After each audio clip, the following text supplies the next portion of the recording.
السلام علیکم ورحمۃ اللہ وبرکاتہ۔ الکلام علی الانشائی، اب انشاء پر کلام یا انشاء کے بارے میں اب ہم پڑھنے چاہ رہے ہیں۔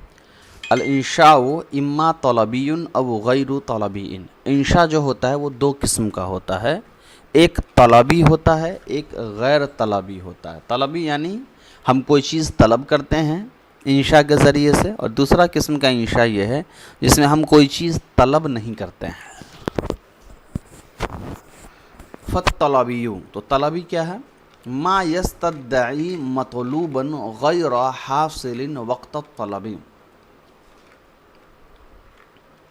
جو تقاضا کرتا ہو یا پکارتا ہو کسی مطلوبہ چیز کو، غیر حاصل، جو حاصل نہیں ہے، غیر حاصل کریے، جو حاصل نہیں ہے، وقت طلبی، طلب کرتے کے وقت۔ یعنی طلبی وہ انشاء ہے کہ ہم کسی ایسی چیز کا ڈیمانڈ کرتے ہیں، تقاضا کرتے ہیں جو اس وقت ہمارے پاس موجود نہیں ہوتا ہے۔ اور غیر طلبی کہا جاتا ہے ما لیس کذالک، جو ایسا نہیں ہے۔ الاول والاول، تو پہلا، یکون بخمسۃ اشیاء، وہ 5 طریقے سے ہے، یعنی 5 چیزوں سے ہوتا ہے۔ یعنی ہم جو طلب کرتے ہیں کوئی چیز کو، وہ 5 چیزوں کے ذریعے سے طلب کرتے ہیں۔ پہلا الامر، دوسرا النہی، تیسرا الاستفہام، چوتھا تمنی، اور 5واں ندا۔ اما الامر، رہی بات امر کی، آپ نے نحو پڑھا ہے تو یہ سارے لفظ آپ کو معلوم ہے کہ کیا ہے۔ اما الامر، رہی بات امر کی، فہو طلب فعلی، طلب الفعلی علی وجہ الاستعلائی، وہ ہے کسی فعل کا طلب کرنا استعلاء کی وجہ سے۔ مطلب کیا ہے پہلے اس کو سمجھ لیجیے۔ ایک چیز یہاں پر تمہیدی بات سمجھ لیجیے پہلے۔ بلاغت صرف ان لوگوں کو سمجھ میں آ سکتی ہے جو پہلے سے عربی زبان کی تھوڑی بہت نالج رکھتے ہیں۔ نحو صرف کے قواعد آپ کو معلوم ہیں۔ اگر آپ نے نحو صرف کے قواعد اچھے سے نہیں پڑھے ہیں، یا کم سے کم تھوڑی بہت بھی معلومات نہیں ہیں، پھر اگر آپ بلاغت پڑھیں گے تو آپ کو پریشانی ہو جائے گی۔ حالانکہ میں کوشش کرتا ہوں کہ نحو صرف کے جو بھی چیزیں آئیں میں اس کو اچھے سے واضح کر دوں، لیکن اس کے باوجود بھی یہ بات ہمیشہ یاد رکھنی ہے کہ یہ جو بلاغت کی کتاب ہے یہ عربی گرامر کی باریکیوں کو بیان کرنے کے لیے، تو عربی گرامر کی باریکیوں کو سمجھنے کے لیے عربی گرامر تو کم سے کم معلوم ہونی چاہیے۔ چلیے، وجہ استعلاء مطلب خود کو بلند مان کر کے دوسرے کو اس سے نیچا سمجھ کر کے کوئی کام کرنا۔ نیچا مطلب نیچ کی طرح سے نہیں، مطلب پوزیشن کے اعتبار سے۔ وَلَهُ أَرْبَعُ صِيغٍ، اور اس کے 4 صیغے ہیں امر کے۔ فعل امر جو حاضر معروف کا صیغہ ہے وہ، جیسے خذ الکتاب بقوۃ، کتاب کو مضبوطی سے پکڑو۔ والمضارع المقرون باللام، یا پھر مضارع جو جڑا ہوا ہو لام کے ساتھ۔ لینفق ذو سعۃ من سعتہ، چاہیے کہ خرچ کرے وسعت والے اپنی وسعت کے مطابق۔ تو یہ جو المضارع المقرون باللام ہے نا، اس کو آپ فعل امر غائب کے صیغے بھی مان سکتے ہیں۔ واسم الفعل الامر،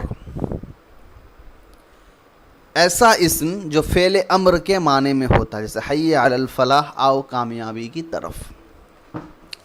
اور اس کے بعد چوتھا ہے المصدر النائب عن فعل الامر، وہ مصدر جو فعل امر کے قائم مقام ہو، جیسے سعیا فی الخیر، خیر میں بڑھنا چاہیے۔ وقد تخرج صيغ الامر عن معناها الاصلی الی معنی اخری، اور نکالی گئی ہے امر کے صیغوں کو اس کے اصلی معنی سے دوسرے معنی کی بھی طرف۔ اب وَتُفْحَمُ مِن سِيَاقِ الْكَلَامِ وَقَرَائِنِ الْأَحْوَالِ، تو ایسی صورت میں اس کے معنی سمجھے جاتے ہیں کلام کے سیاق سے، اور جو قرائن الاحوال مطلب اس وقت کے جو حالات ہیں جہاں وہ جملہ یا وہ جو لفظ بولا جا رہا ہے اس کے حالات کو بھی دیکھا جاتا ہے۔ پہلے اتنا سمجھ لیجئے تشریح کے ساتھ، پھر آگے چلتے ہیں۔ اب کہہ رہے ہیں کہ جملہ انشائیہ جو ہوتا ہے یہ دو قسم میں تقسیم کیا گیا ہے، ایک طلبی ہے ایک غیر طلبی ہے۔ تو غیر طلبی کا تو ابھی ذکر نہیں ہوا ہے تو اس کو ہم نہیں سمجھیں گے ابھی۔ طلبی کہا جاتا ہے کہ ہم انشاء کے ذریعے سے کوئی چیز طلب کرتے ہیں۔ طلب کرنے کا مطلب یہ ہے کہ وہ چیز ہمارے پاس نہیں ہے اور ہم چاہتے ہیں کہ وہ چیز ہم کو مل جائے۔ جیسے ہمارے پاس مان لیجیے ایک گلاس پانی نہیں ہے اور ہم کہہ رہے ہیں بھائی پانی لاؤ، تو ابھی پانی میرے پاس موجود نہیں ہے، مجھے حاصل نہیں ہے، میں نے پانی مانگا تو وہ پانی کا حاصل کرنا میرا طلب ہوا۔ طلب عام طور پر 5 چیزوں میں تقسیم کیا گیا ہے۔ ایک ہوتا ہے امر، دوسرا ہے نہیں، تیسرا ہے استفہام، چوتھا ہے تمنی اور پانچواں ہے ندا۔ امر یعنی حکم دینا، نہیں کے اندر بھی حکم ہے مگر کسی کام کے نہ کرنے کا حکم دینا، جیسے تم پڑھو تو یہ امر ہو گیا، تم مت پڑھو تو یہ نہیں ہو گیا۔ استفہام مطلب سوال کرنا، جیسے کیا تم نے پڑھ لیا۔ تمنی مطلب ارادہ کرنا کہ کاش تم پڑھ لیتے۔ ندا مطلب پکارنا کہ اے تم پڑھ لو یا تم پڑھ رہے ہو، اس طرح سے۔ اس کے بعد جو پہلا ہے فعل امر، تو امر کے ذریعے، یہاں فعل امر مراد صرف نہیں ہے، امر مطلب حکم۔ امر کے لیے عام طور پر پہلے سمجھیے امر کیا ہوتا ہے۔ امر کا مطلب ہوتا ہے حکم دینا، اور عام طور پر حکم تو اسی کو وہی دے گا نا جو بڑا ہے، اور حکم دے گا چھوٹے کو۔ اس لیے کہا گیا اعلیٰ وجہ الاستعلاء، اپنی بلندی کے مقام کی وجہ سے۔ تو امر مطلب ہوتا ہے کسی کو حکم دینا اس اعتبار سے کہ تم بڑے ہو اور وہ سامنے والا جس کو حکم دیا جا رہا ہے وہ چھوٹا ہے۔ 4 صیغے ہیں اس کے۔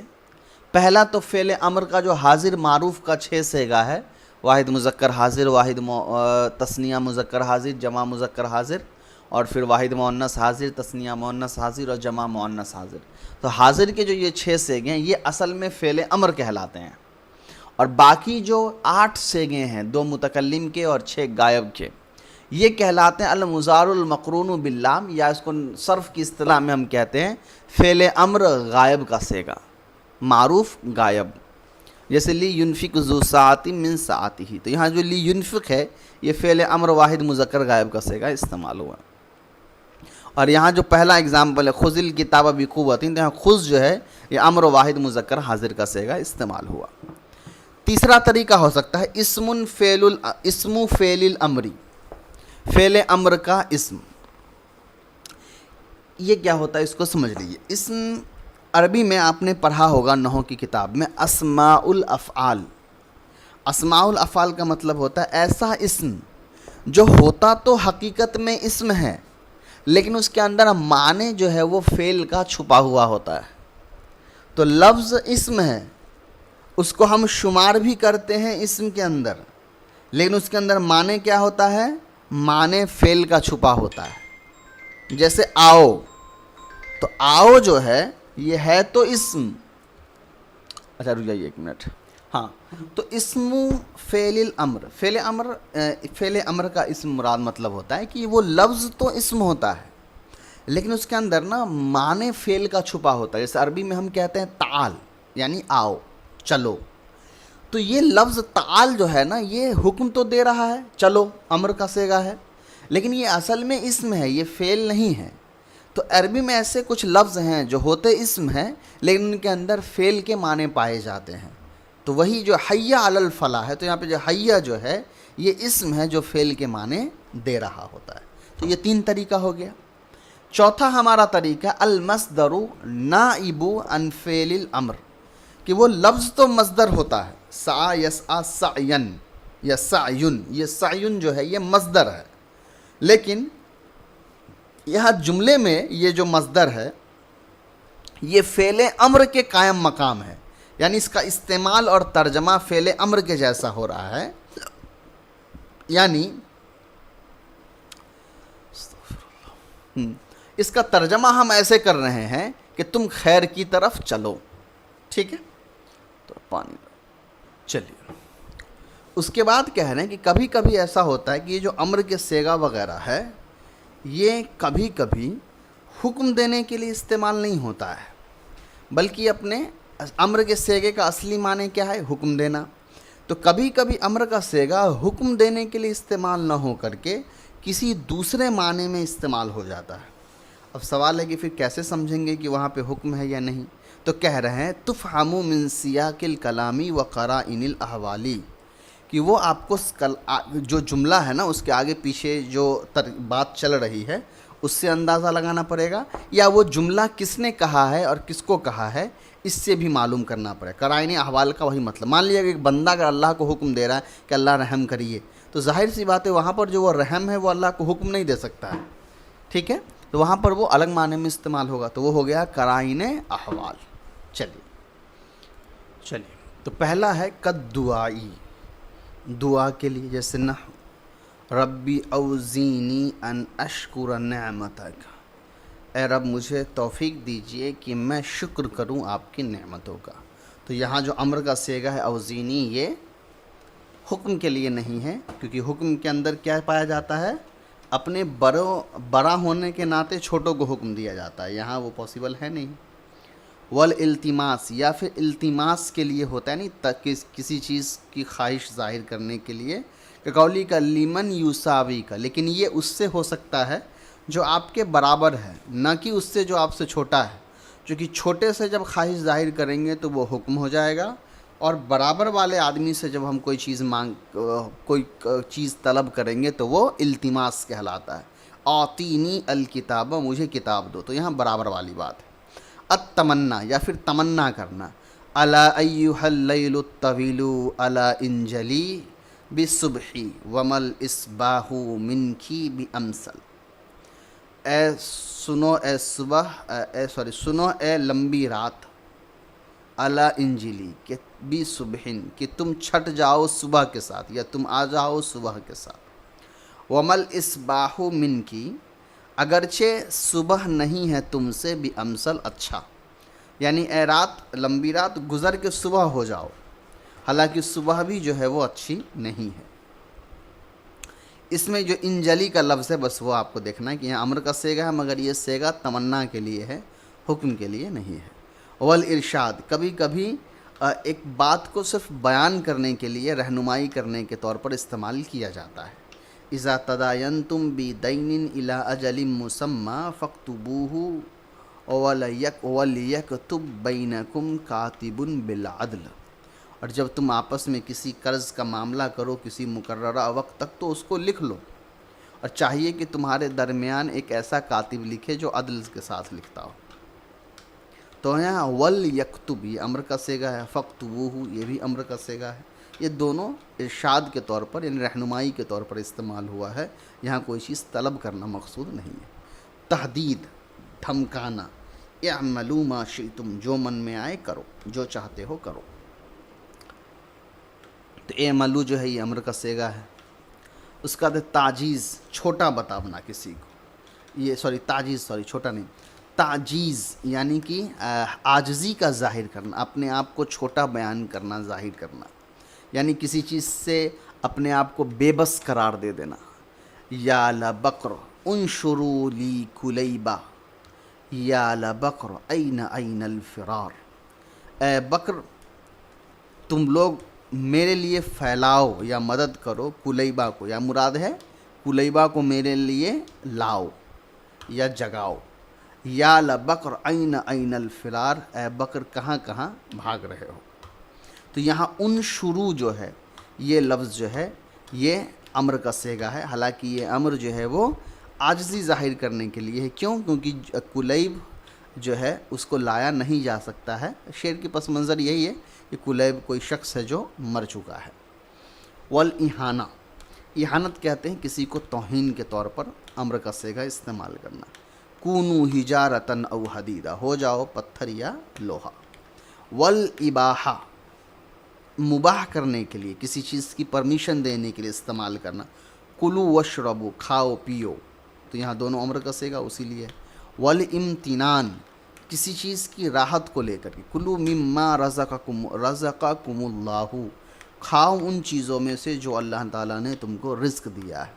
والتخیر، نہ ہو خذ ھذا او ذاک، تخیر معنی ہوتا ہے اختیار، کسی چیز کا چوائس دینا کہ دو میں سے کوئی ایک چیز چنو، خذ ھذا یہ لو یا او ذاک یا وہ لو۔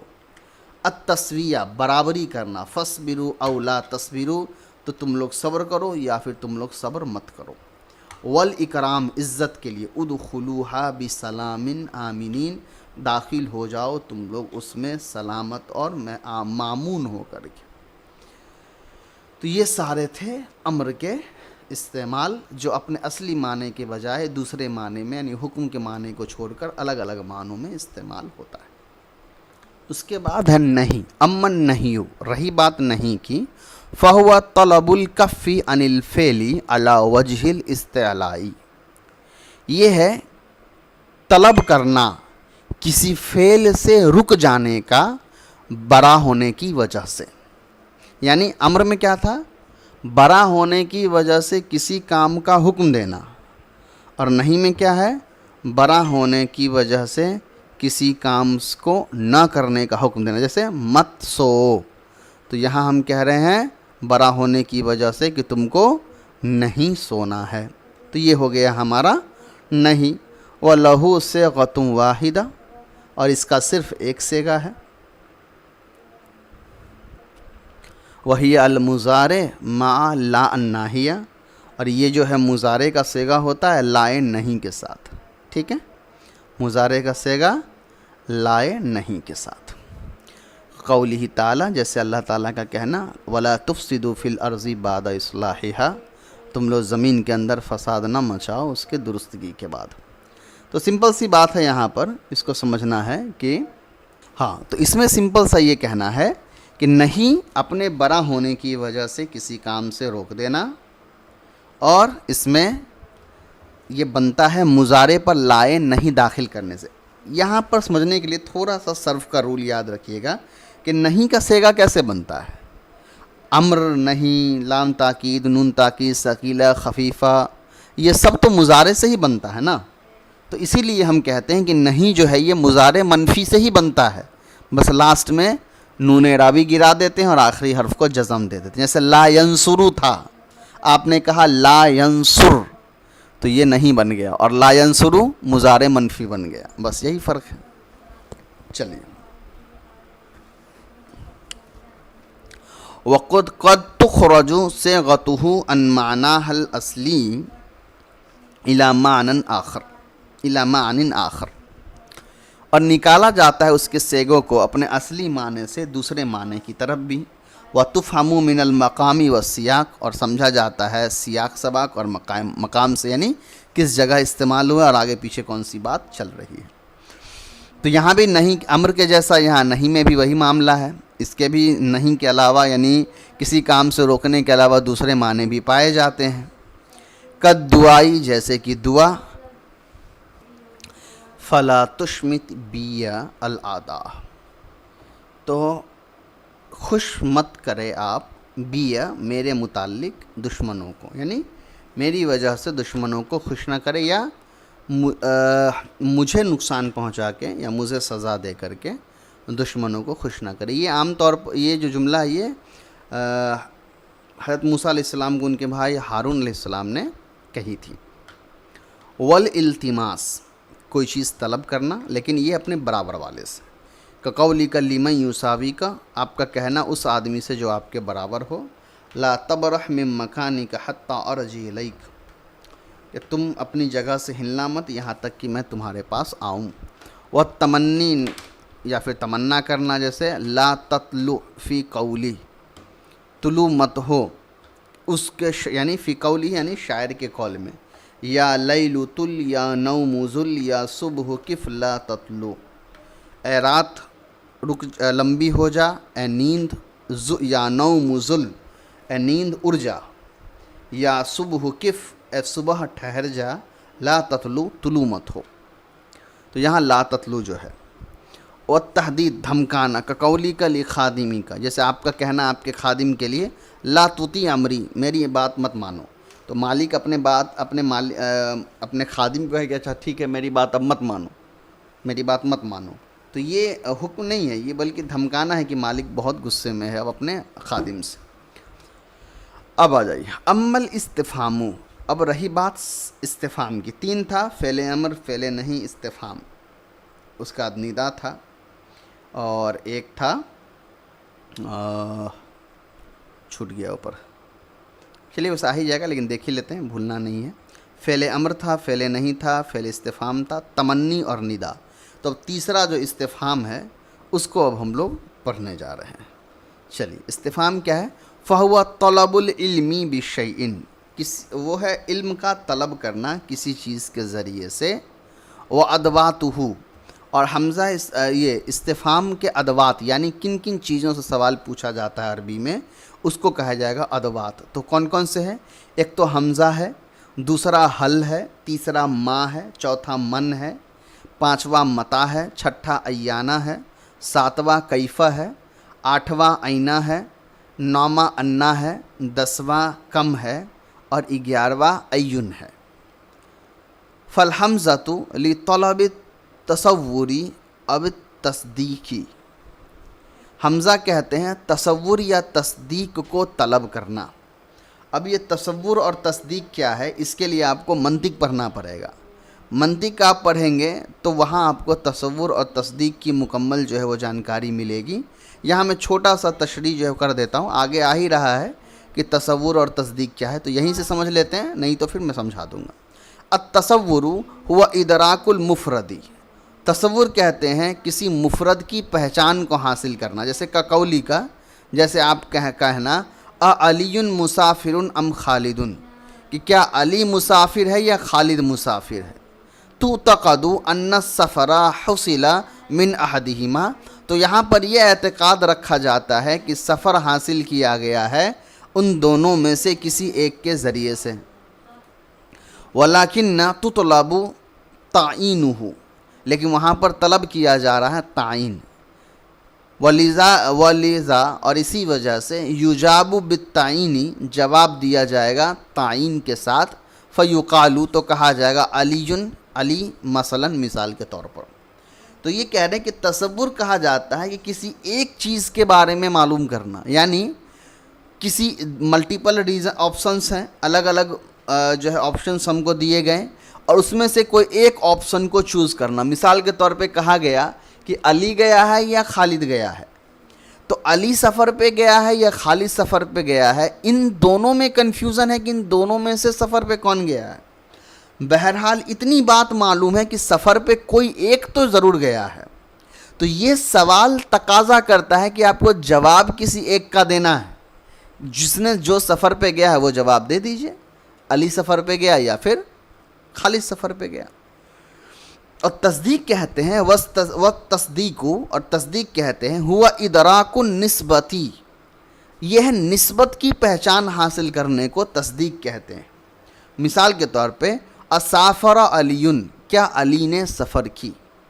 تستفہم عن حصول السفر وعدمہ، تو یہاں پر سوال پوچھا جا رہا ہے سفر کے حاصل ہونے یا اس کے نہ ہونے کا، ولذا، اور اسی وجہ سے یجابو، جواب دیا جائے گا بنعم او لا، یا تو نام کے ذریعے سے یا لا کے ذریعے سے۔ تو تصدیق کس کو کہتے ہیں؟ تصدیق کہتے ہیں کہ وہاں پر آپشن نہیں ہوتا ہے، ایک مطلق سوال ہوتا ہے کہ کیا اس نے یہ کام کیا ہے یا نہیں کیا ہے۔ جیسے ہم نے کہا اسافر علی، کہ کیا علی نے سفر کیا ہے، تو یہاں ہم نے سفر کی نسبت علی کی طرف کی ہے اور پوچھا ہے کہ کیا علی نے سفر کیا ہے۔ تو ہم یہاں یہ نہیں پوچھ رہے ہیں کہ علی نے سفر نہیں کیا تو کس نے کیا، ہم صرف پوچھ رہے ہیں کیا علی نے سفر کیا ہے، تو یہاں پر اس کا جواب صرف ہاں یا نہ میں ہوگا۔ والمسئول عنہ فی التصور ما یلی الحمزہ، اور کہہ رہے ہیں مسئول عنہ، جس سے سوال پوچھا جاتا ہے، یہ وہ شخص ہوتا ہے جس کے ساتھ حمزہ جڑا ہوا ہوتا ہے۔ وَيَكُونُ لَهُ مَعَادِلَ يُذْكَرُ بَعْدَ عَمْ،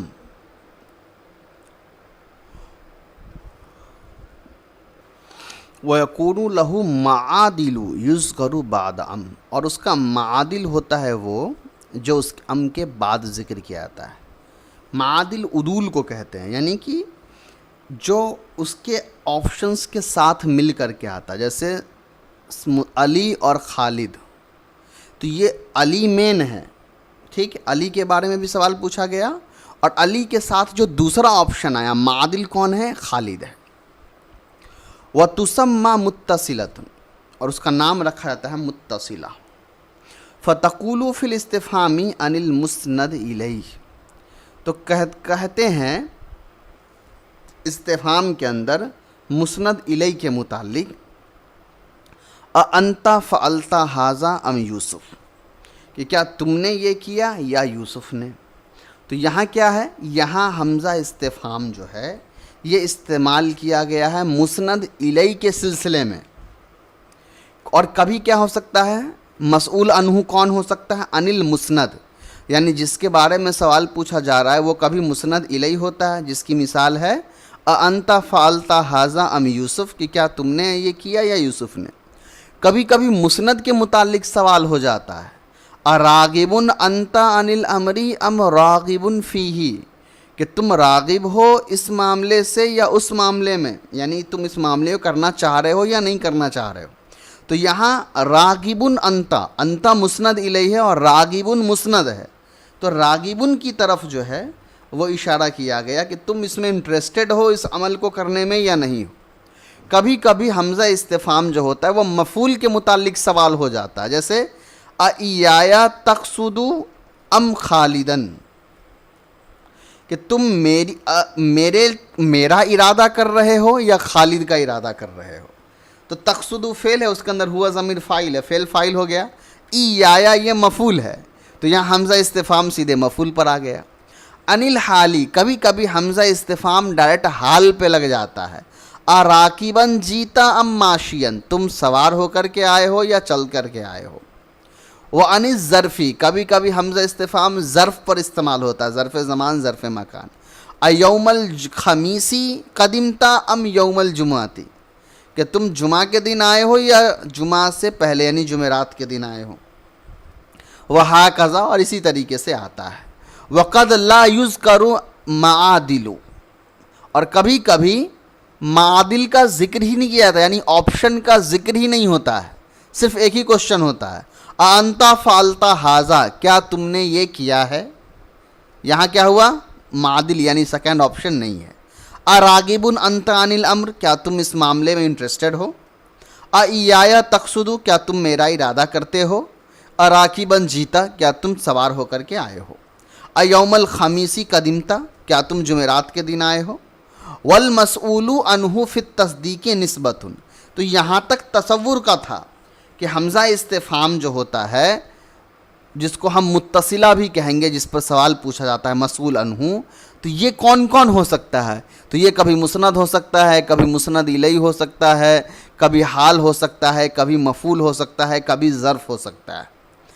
اب بات چل رہی ہے تصدیق کی، کہ تصدیق میں جب استفہام آتا ہے تو وہ کتنی طریقے سے آ سکتا ہے. تو وہ کہہ رہے ہیں کہ ولا یکون لہا معادل، کہ تصدیق کے لیے کوئی آپشن نہیں ہے. ظاہر سی بات ہے تصدیق میں ویسے بھی آپشن نہیں ہوتا ہے.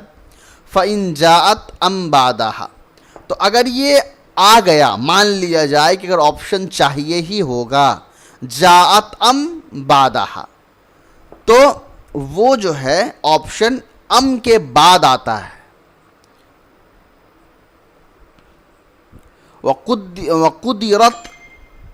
وقدرت منقطعۃ وتکون بمعنی بل. قدرت اس کو پڑھنا، چلیے اس کو تھوڑا سا سمجھ لیجیے. والمسئول عنہ فی التصدیق نسبتی، نسبتی نہیں، والمسئول عنہ فی التصدیق النسبت پڑھیے. مسئول جو ہوتا ہے تصدیق کے اندر وہ نسبت ہوتا ہے.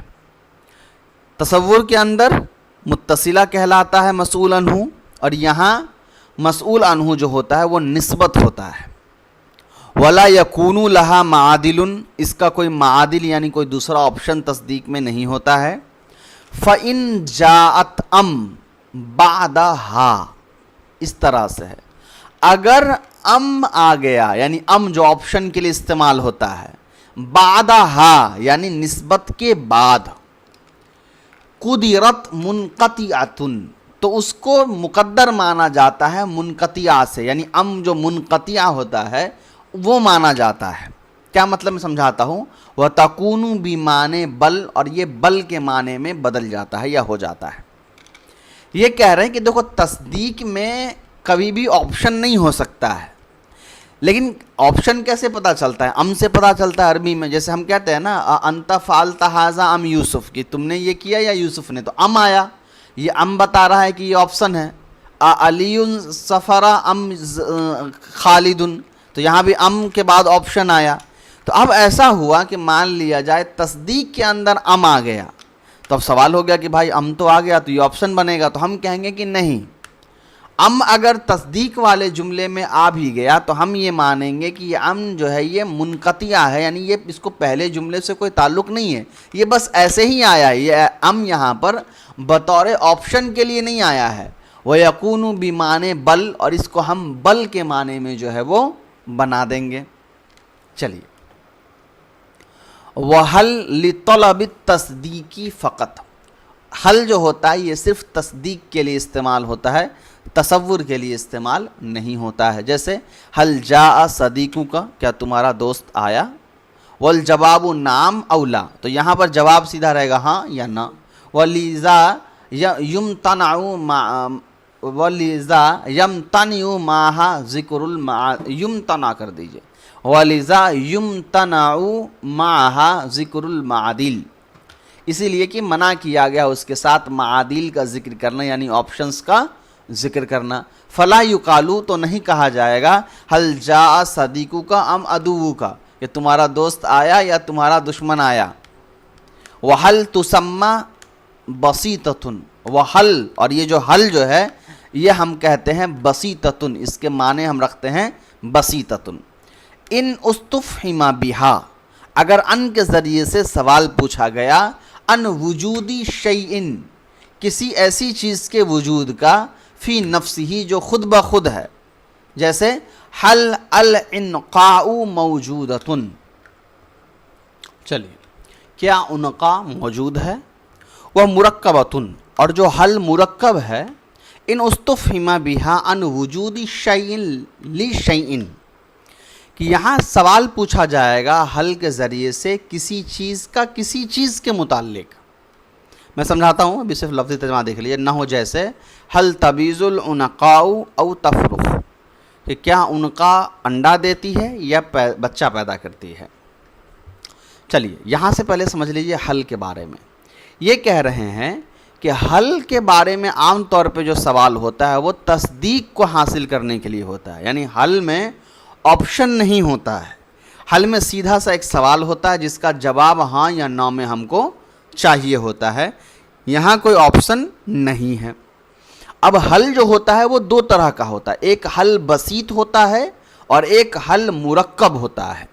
حل بسیط کہتے ہیں اس حل کو جہاں سوال بذات خود کسی ایک چیز کے متعلق ہو رہی ہوتی ہے، اور مرکب میں ہوتا ہے کہ سوال ایک چیز نہیں بلکہ اس چیز سے جڑی ہوئی دوسری اور جو باتیں ہوتی ہیں اس سے متعلق ہوتی ہے. یہ سوال سمجھیے.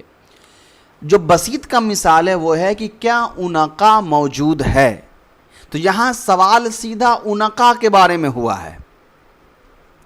اور مرکب کی مثال دیکھیے، کیا عنقا انڈے دیتی ہے یا بچہ جنتی ہے، تو یہاں سوال عنقا کے بارے میں نہیں ہے بلکہ اس کا بچہ دینا یا انڈا دینے کے متعلق سوال ہے. تو یہاں جواب یہ نہیں ہوگا کہ ہاں عنقا موجود ہے، بلکہ یہاں سوال ہوگا کہ یا تو انڈے دیتی ہے یا بچہ جنتی ہے. ٹھیک ہے، تو بسیط اور مرکب یہ دو قسم کے حل ہے، ان دونوں کا استعمال ہے. رہی بات عنقا کی، تو عنقا کا ترجمہ میں عنقا اس لیے کر رہا ہوں کہ اس کے مجھے ملا نہیں، اس کے بارے میں پوری جو معلومات ہے وہ مجھے ملی نہیں ہے. اور عام طور پر اس کے الگ الگ جو ہے وہ کہانی موجود ہے، اور کچھ کتابوں میں ذکر ہے کہ عنقا جو تھی وہ ایک بہت بڑا پرندہ تھا جو انسانوں کا شکار کرتا تھا، بچوں کو خاص طور پر اٹھا کے لے جاتا تھا، اڑا کے لے جاتا تھا. تو لوگوں نے پھر پیغمبر سے دعا کی اور پھر انہوں نے جو ہے پھر اس پرندے کو بد دعا دے کر کے ختم کر دی. موجودہ زمانے میں عنقا کو لے کر کے ناول وغیرہ میں الگ الگ لفظ استعمال ہوا ہے. کچھ لوگوں نے ڈریگن سے ذکر کیا ہے. ڈریگنز وغیرہ بھی بہت بڑا جانور ایک چائنیز مائتھولوجی کے حساب سے مانا جاتا ہے چائنیز وغیرہ میں. اور اس کے علاوہ بہت سارے ناول ہے جس میں فینکس وغیرہ کا ذکر ہے کہ فینکس نام کا ایک بہت بڑا اور پاورفل پرندہ ہوتا تھا، اور ہندوستان وغیرہ میں گرور پرندہ عام طور پر جو ہے وہ استعمال ہوتا ہے۔ گرور وغیرہ کسی دیوتا کا جو ہے وہ سواری بھی مانا جاتا ہے، جو بہت بڑا پرندہ ہوتا ہے اور وہ پھر کھوتا ہے، تو وہ اتنا مقصد نہیں ہے، سمپل سمجھ لیجیے پرندہ ہے، ایک بہت بڑا پرندہ تھا اور اس کے متعلق سوال تھا۔ تو یہاں آپ کو اس اگزامپل پر بھی جانے کی ضرورت نہیں ہے، سمپلی حل کا استعمال سمجھ لیجیے۔ حل کبھی کبھی بذات خود ایک چیز کے لیے سوال ہوتا ہے کہ وہ ہے یا نہیں ہے، یا کبھی کبھی حل استعمال ہوتا ہے اس چیز کے متعلق کوئی دوسری بات جاننے کے لیے کہ وہ ایسا کرتا ہے یا نہیں کرتا ہے، تو اس کو حل مرکب کہتے ہیں۔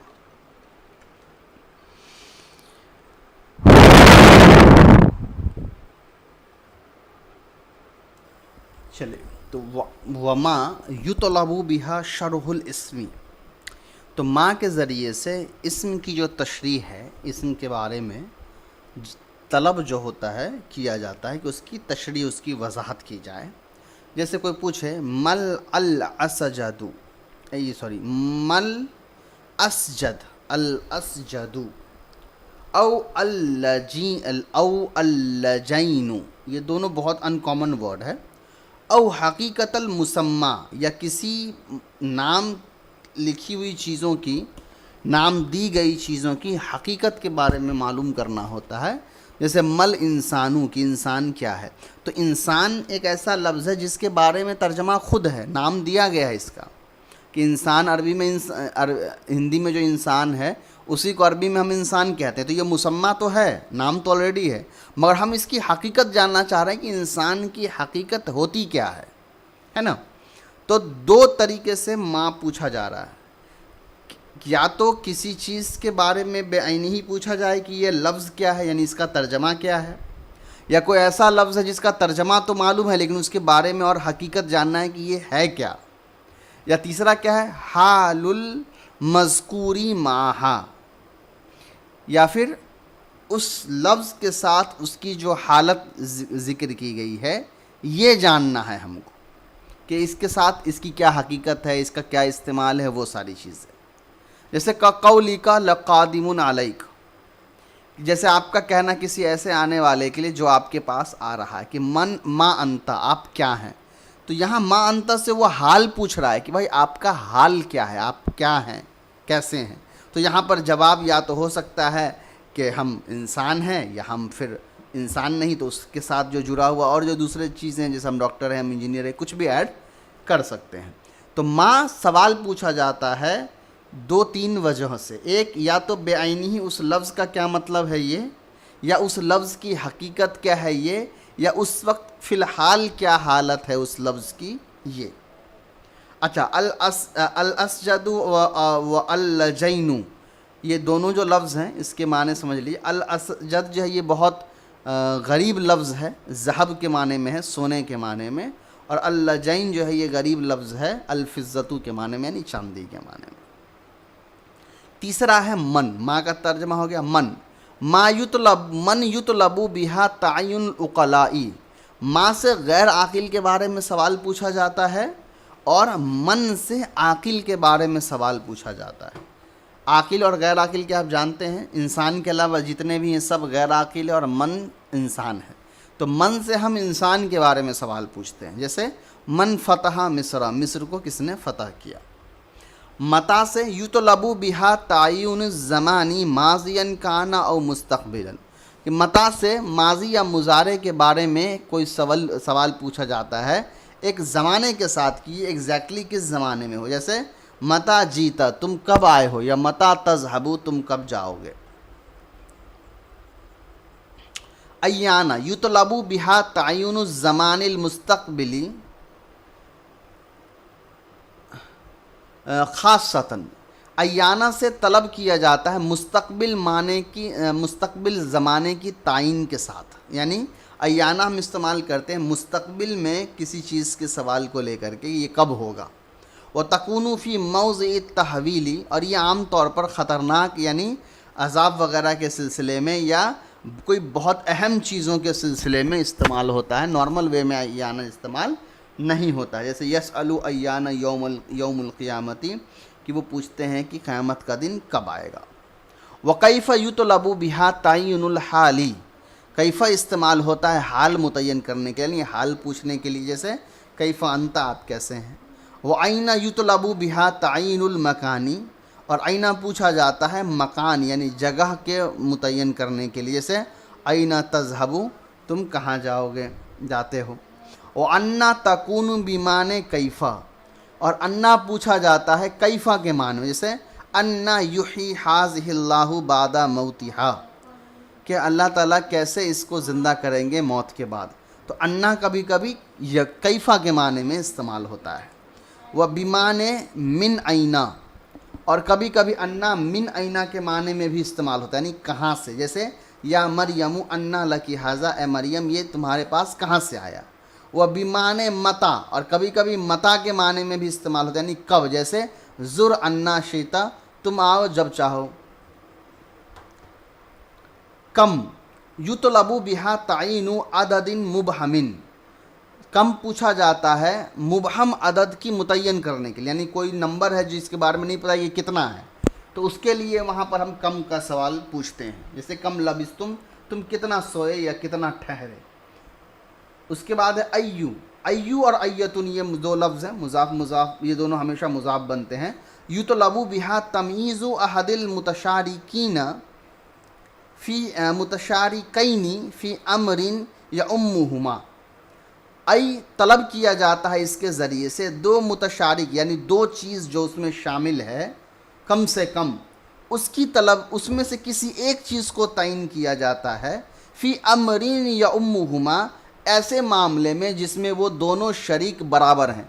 یعنی مان لیا دو آدمی ہیں، زید اور حامد، ان دونوں نے مدد کی ہے، تو عمل میں دونوں شریک ہیں، لیکن مجھے ان دونوں میں سے کسی ایک کے بارے میں سوال پوچھنا ہے، تو وہاں پہ ایون استعمال ہوتا ہے، جیسے ای الفریقین خیر مقاما، کہ کون سے جو فریق ہیں وہ زیادہ بہتر ہیں.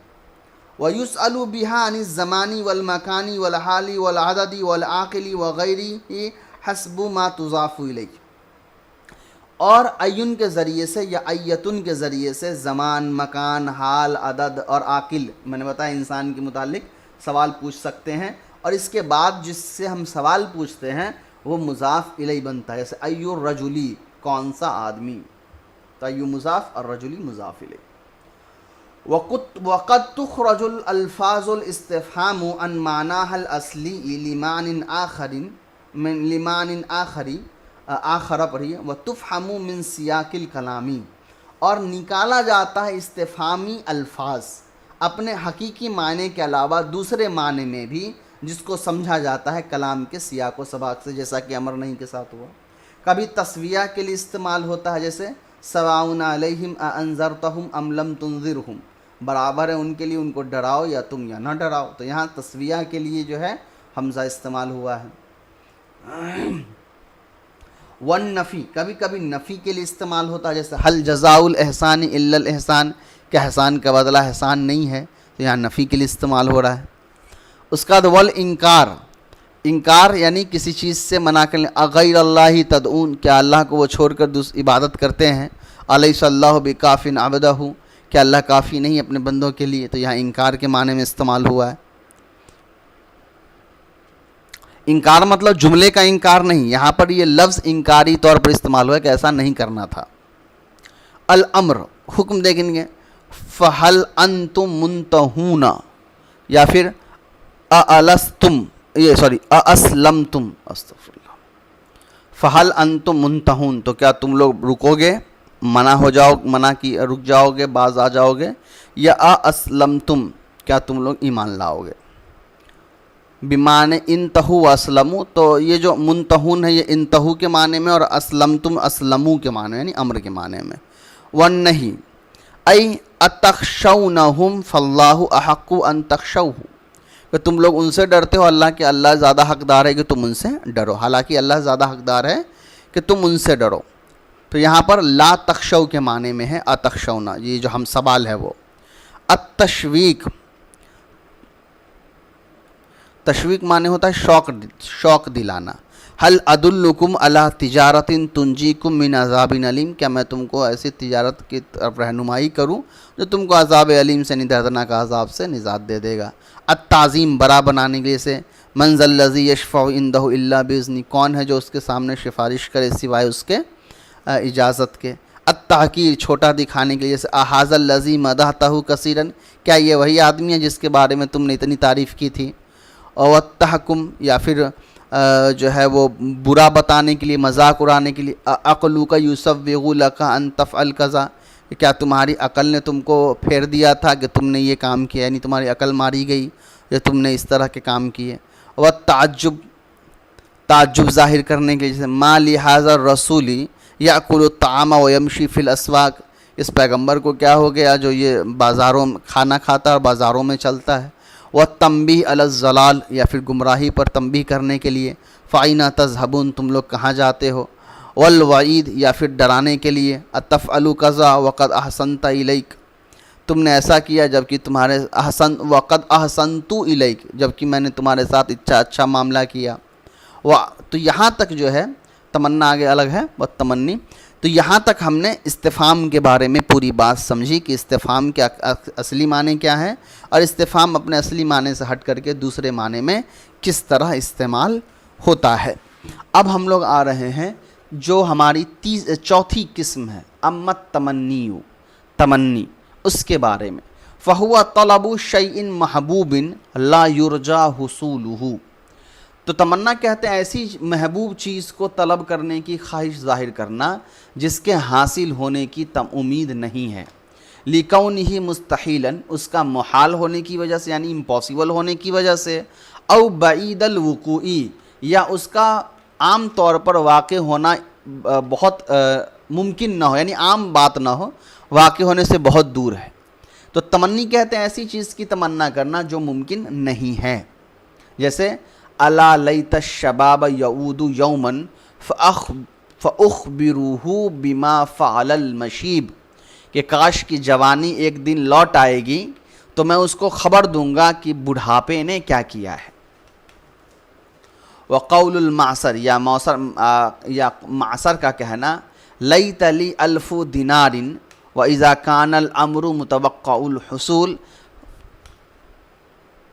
معصر کہتے ہیں اس انسان کو جس پر سختی یا تنگی ہو، ہے نا، تو قول المعصر، معصر کا کہنا کہ لیت لی الف دینار، کی کاش میرے لیے 1000 دینار ہوتے، واذا کان الامر متوقع الحصول، اب اگر معاملہ ایسا ہے جو ممکن ہے کہ وہ واقع ہو جائے، فإن ترقبہ یسمى ترجیعا،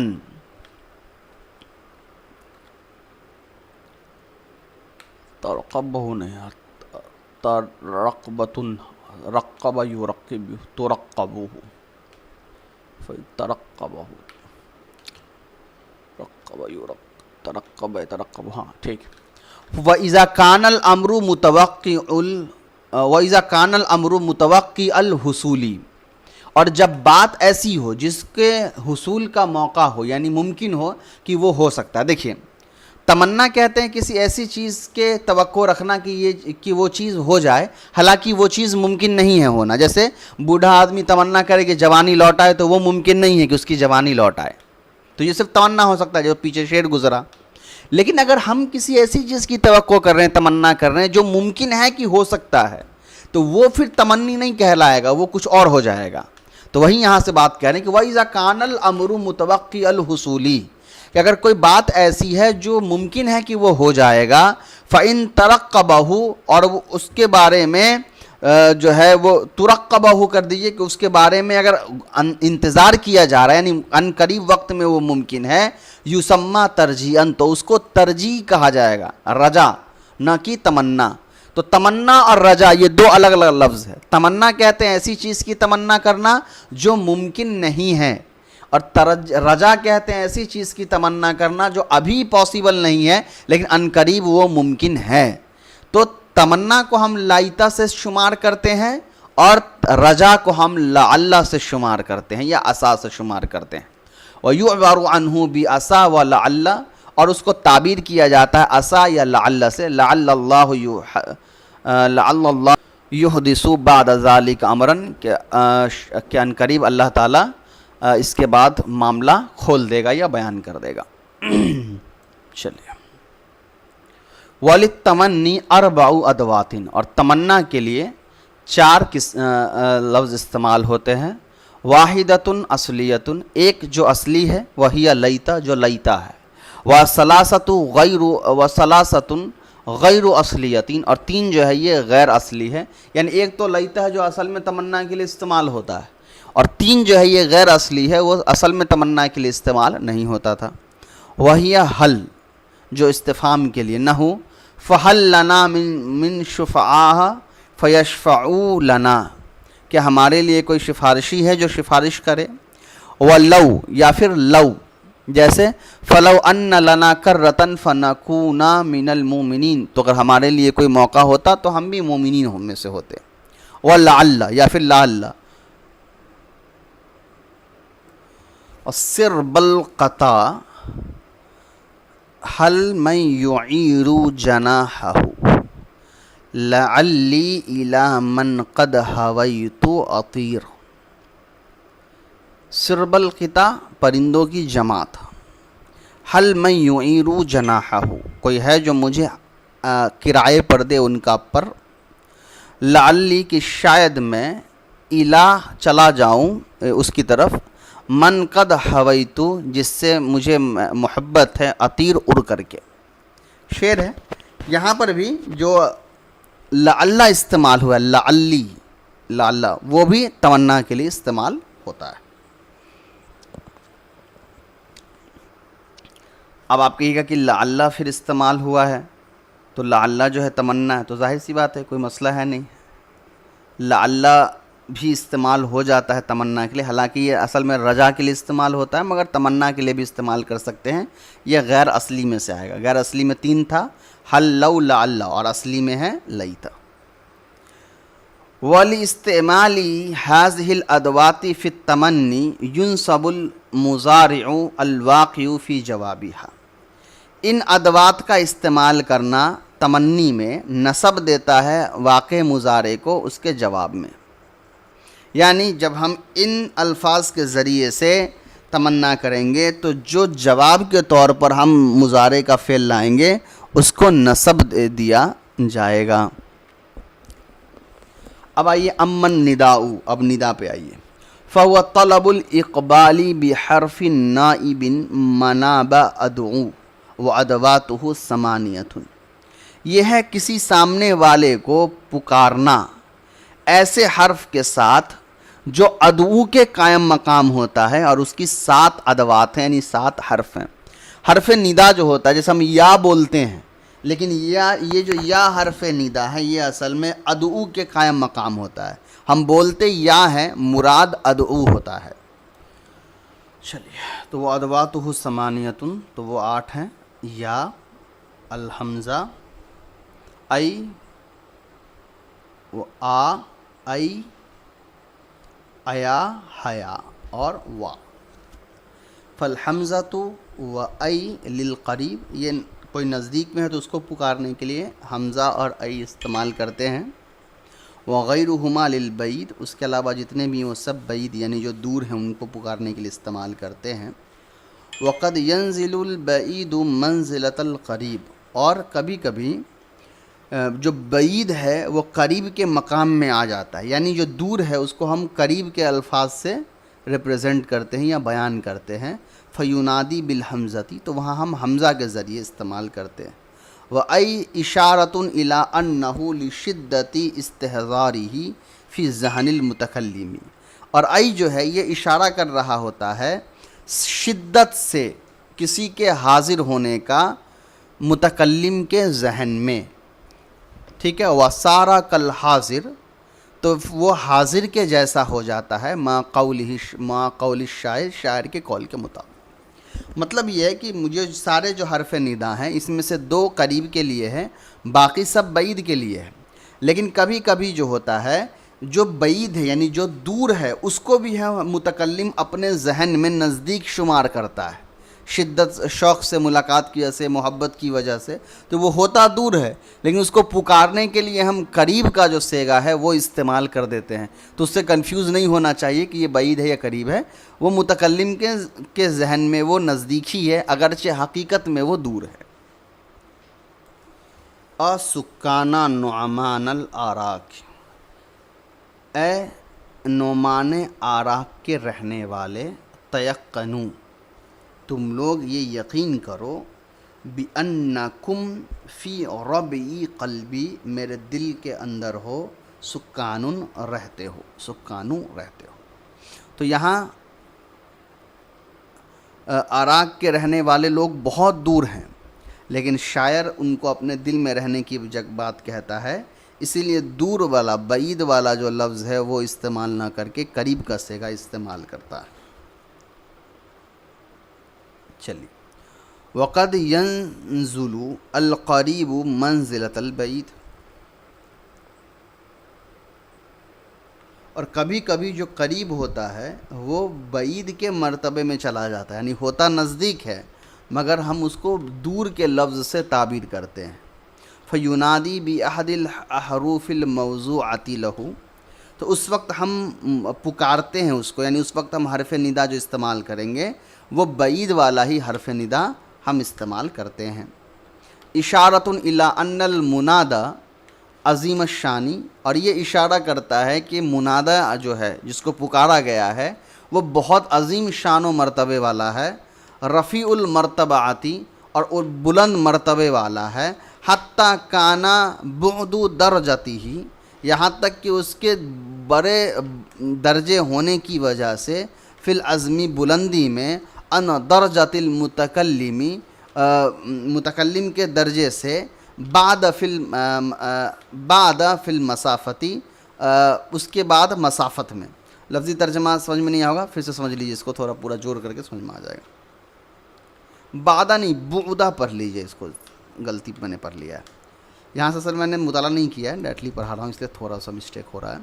حتیٰ کانا بعد درجتہ فی العظم عن درجت المتکلمی بعدی فی المسافت، یہاں تک کہ اس شخص کا مرتبے میں بہت دور ہونا متکلم کے درجے سے، یہ وجہ بن گئی متکلم کا مسافت میں دوری کو سبب بیان کر کے۔